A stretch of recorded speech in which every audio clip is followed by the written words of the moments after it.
امیہ بن خلف مکے کے سرداروں میں سے ایک اہم سردار تھا جو کفر اور شرک کا بہت بڑا پیشوا اور اسلام اور مسلمانوں کے حق میں روئے زمین کا ایک بہت بڑا شیطان تھا۔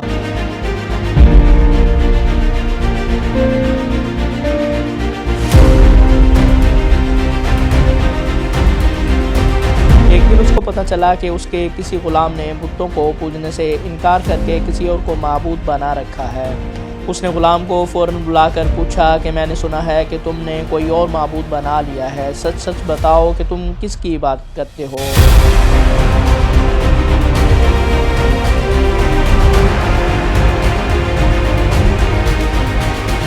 غلام نے کہا کہ محمد صلی اللہ علیہ وسلم کے خدا کی۔ امیہ غصے سے لال پیلا ہو گیا اور کہنے لگا کہ محمد کے خدا کی پرستش کرنے کا یہ مطلب ہوا کہ تم ہمارے مقدس بتوں کے دشمن بن گئے ہو۔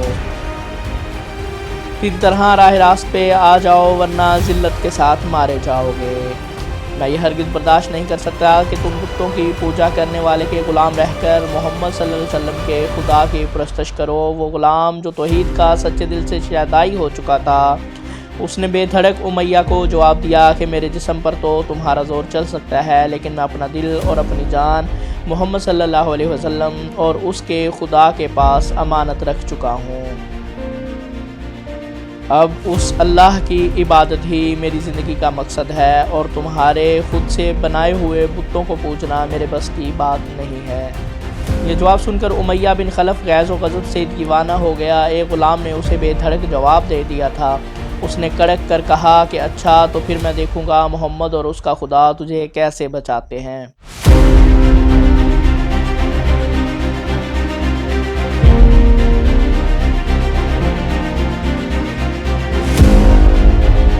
امیہ کے تشدد شروع ہو گئے۔ مکہ کی زمین گرمی کے سبب بڑی مشہور تھی۔ امیہ اپنے غلام کو دوپہر کی تپتی دھوپ میں زمین پر لٹا کر سینے پر بھاری پتھر رکھ دیتا تھا کہ وہ کروٹ نہ لے سکے اور کہتا تھا کہ محمد کے دین سے باز آ جاؤ، لیکن اس ظلم کے باوجود بھی اس غلام کے منہ سے سوائے آہد آہد کے کچھ نہیں نکلتا تھا۔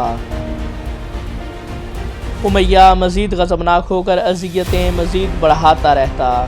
ایک مرتبہ اس نے ظلم کی انتہا کر دی۔ پورا ایک دن اور پوری ایک رات غلام کو بھوکا پیاسا رکھا اور تپتی ہوئی ریت پر لٹا کر اس کے تڑپنے کا تماشا دیکھتا رہا۔ اس کی یہ کوشش بھی غلام کو حق سے نہ ہٹا سکی۔ آخر تھک ہار کر امیہ نے مکے کے بدمعاش لڑکوں کو بلایا اور ان سے کہا کہ اس غلام کو اتنی اذیتیں دو کہ یہ محمد اور اس کے خدا کا نام لینا بھول جائے۔ یہ لڑکے امیہ کی خوشی حاصل کرنے کے لیے اس بے بس غلام کو بری طرح مارتے پیٹتے تھے، جسم کے کپڑے اتروا کر لوہے کی چادریں پہنا کر تپتی دھوپ میں کھڑا کر دیتے تھے، لیکن غلام کی زبان سے حق کے سوا کچھ نہیں نکلتا تھا۔ اسلام کی راہ میں اذیتیں سہنے والے صحابی کوئی اور نہیں بلکہ حضرت بلال حبشی رضی اللہ تعالی عنہ تھے۔ انہیں ظلم و ستم کے دوران ایک دن حضرت ابوبکر صدیق رضی اللہ تعالیٰ عنہ کا ادھر سے گزر ہوا۔ آپ نے امیہ سے فرمایا کہ اے امیہ، اس بے کس اور مظلوم پر اتنے ظلم و ستم نہ کر، اس نے تمہارا کیا بگاڑا ہے؟ وہ خدائے واحد کی عبادت کرتا ہے، اگر تو اس پر احسان کرے تو یہ احسان آخرت میں تیرے کام آئے گا۔ اس پر امیہ نے نہایت حقارت سے کہا کہ میں تمہاری اس خیالی آخرت کو نہیں مانتا، جو میرے دل میں آئے گا میں تو وہی کروں گا۔ صدیق اکبر اس جواب پر کافی افسردہ ہوئے، لیکن پھر بھی آپ رضی اللہ تعالیٰ عنہ نے اسے سمجھایا کہ اس مظلوم پر ظلم و ستم کے پہاڑ توڑنا تیری شایان شان نہیں ہے۔ جس پر امیہ نے تنگ آ کر کہا کہ اگر تم اس کے اتنے ہمدرد ہو تو اسے خرید کیوں نہیں لیتے؟ حضرت ابوبکر صدیق رضی اللہ تعالیٰ عنہ جھٹ تیار ہو گئے۔ فرمایا کہ بولو کیا دام لوگے؟ امیہ نے کہا کہ تمہارے پاس ایک غلام ہے جو پڑھا لکھا ہے، وہ مجھے دے دو اور اس کو لے جاؤ۔ حضرت ابوبکر صدیق رضی اللہ تعالی عنہ فوراً ہی راضی ہو گئے، جبکہ امیہ کا خیال تھا کہ ان کے غلام کی قیمت زیادہ ہے اور حضرت ابوبکر صدیق رضی اللہ تعالی عنہ اسے دینے سے انکار کر دیں گے، مگر آپ فوراً راضی ہو گئے تو امیہ کو سخت مایوسی ہوئی۔ حضرت ابوبکر صدیق رضی اللہ تعالی عنہ حضرت بلال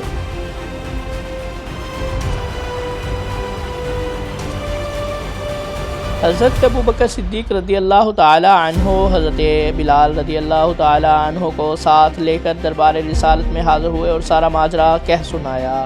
آپ صلی اللہ علیہ وسلم نہایت ہی خوش ہوئے اور فرمایا کہ ابو بکر اس کار خیر میں مجھے بھی شریک کر لو۔ تو صدیق اکبر رضی اللہ تعالیٰ عنہ نے عرض کی کہ یا رسول اللہ، میں اسے خدا کی راہ میں آزاد کر چکا ہوں۔ یہ سن کر زبان رسالت سے صدیق اکبر رضی اللہ تعالیٰ عنہ کے لیے کلمہ رحمت جاری ہو گئے۔ حضرت بلال رضی اللہ تعالیٰ عنہ نے اس غلامی میں 28 سال گزار دیے، لیکن اب چونکہ نہایت ہی نیک اور پاکیزہ طبیعت کے تھے، لہذا جب حضرت صلی اللہ علیہ وسلم نے دعوت توحید دی تو آپ نے فوراً اسے قبول کر لیا، اور یوں آپ سابقون الاولون کی مقدس جماعت میں شامل ہو گئے۔ رہائی پانے کے بعد حضرت بلال ہمیشہ آپ صلی اللہ علیہ وسلم کی خدمت میں حاضر رہتے تھے اور دل و جان سے نبی پاک صلی اللہ علیہ وسلم کی خدمت بجا لاتے۔ آپ صلی اللہ علیہ وسلم حضرت بلال کو کسی بھی چیز کا حکم دیتے تو آپ اپنی جان بھی لڑا دیتے تھے۔ غزوہ بدر سے لے کر غزوہ تبوک تک تمام غزوات میں شامل رہے، لیکن حضرت بلال کی اسلام کے لیے سب سے بڑی خدمت اور ان کے لیے سب سے بڑی سعادت اسلام کا سب سے پہلا مؤذن ہونا ہے۔ ہجرت کے بعد جب مسجد نبوی صلی اللہ علیہ وسلم تعمیر ہوئی تو آپ صلی اللہ علیہ وسلم نے آپ کو اذان دینے کا ذمہ دیا۔ آپ صلی اللہ علیہ وسلم نے آپ کو اذان دینے کا ذمہ دیا۔ آپ کی آواز نہایت ہی دل نشین تھی اور اس میں ایک ایسی تاثیر تھی کہ اذان کی آواز سن کر لوگ سب کام چھوڑ چھاڑ کر مسجد کی طرف دوڑتے چلے آتے۔ 8 ہجری میں جب مکہ فتح ہوا تو کعبہ کو پاک کرنے کے بعد آپ صلی اللہ علیہ وسلم نے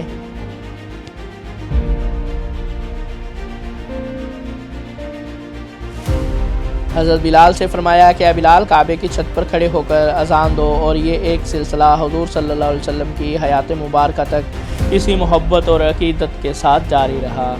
لیکن 11 ہجری میں جب آپ صلی اللہ علیہ وسلم نے سفر آخرت اختیار کر لیا تو اس عاشق رسول صلی اللہ علیہ وسلم پر غم کا پہاڑ ٹوٹ پڑا اور مدینے میں رہنا اب آپ کے لیے دشوار ہو گیا۔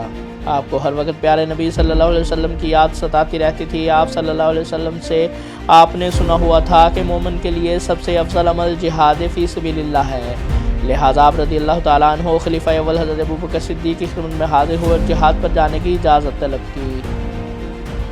لیکن حضرت ابو بکر صدیق رضی اللہ تعالیٰ عنہ نے آپ کو خدا کا واسطہ دے کر کہا کہ مجھے اس بڑھاپے میں تنہا چھوڑ کر مت جائیں۔ تو حضرت بلال نے اس شرط پر ابو بکر صدیق رضی اللہ تعالیٰ عنہ کی بات مان لی کہ اب وہ رسول اللہ صلی اللہ علیہ وسلم کے بعد کسی کے لیے اذان نہیں دیں گے۔ حضرت کے دور خلافت کے بعد خلیفہ دوم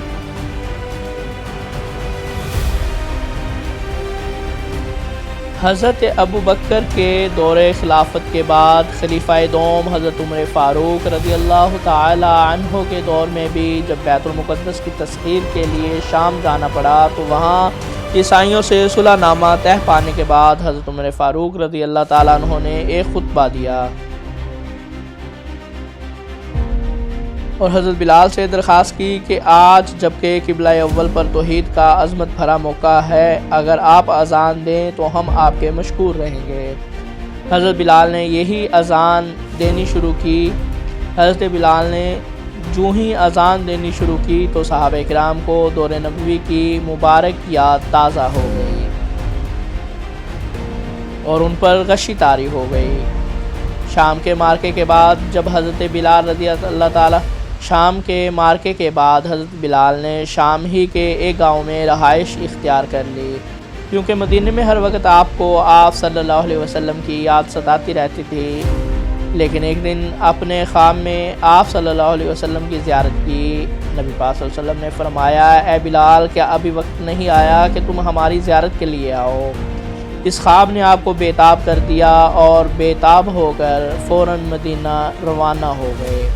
مدینے پہنچ کر حضرت بلال نے روزہ اقدس پر حاضری دی اور اس درد سے روئے کہ حاضرین بھی اشک بار ہو گئے۔ وہیں حضرت امام حسن و حسین رضی اللہ تعالی عنہم اور حضرت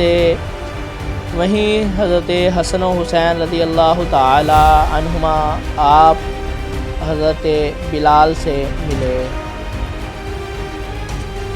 حضرت بلال نبی پاک صلی اللہ علیہ وسلم کے پیارے نواسوں کو دیکھ کر اپنے حضرت حسن حسین رضی اللہ تعالی عنہ کو دیکھ کر نبی پاک حضرت حسن و حسین رضی اللہ تعالی عنہما کو دیکھ کر حضرت بلال نے انہیں اپنے ساتھ گلے سے لگا لیا اور بے تحاشا چومنے لگے۔ حضرت حسن رضی اللہ تعالیٰ عنہ اور حسین رضی اللہ تعالیٰ عنہ نے آپ سے اذان فجر کی فرمائش کی اور اس فرمائش میں رد کرنے کی کوئی گنجائش نہیں تھی۔ اگلے دن جب فجر کا وقت ہوا تو آپ نے اذان دینی شروع کی۔ لوگوں کی دور رسالت کی یاد تازہ ہو گئی اور لوگ اس طرح روتے ہوئے مسجد کی جانب چلنے لگے جیسے کہ نبی پاک صلی اللہ علیہ وسلم کا دور واپس آ گیا ہو۔ ایسا دردناک منظر اس کے علاوہ کبھی دیکھنے میں نہیں آیا۔ حضرت بلال حبشی رضی اللہ تعالیٰ عنہ نے 60 سال کی عمر میں وفات پائی۔ آپ کو دربار رسالت میں خاص مقام حاصل تھا۔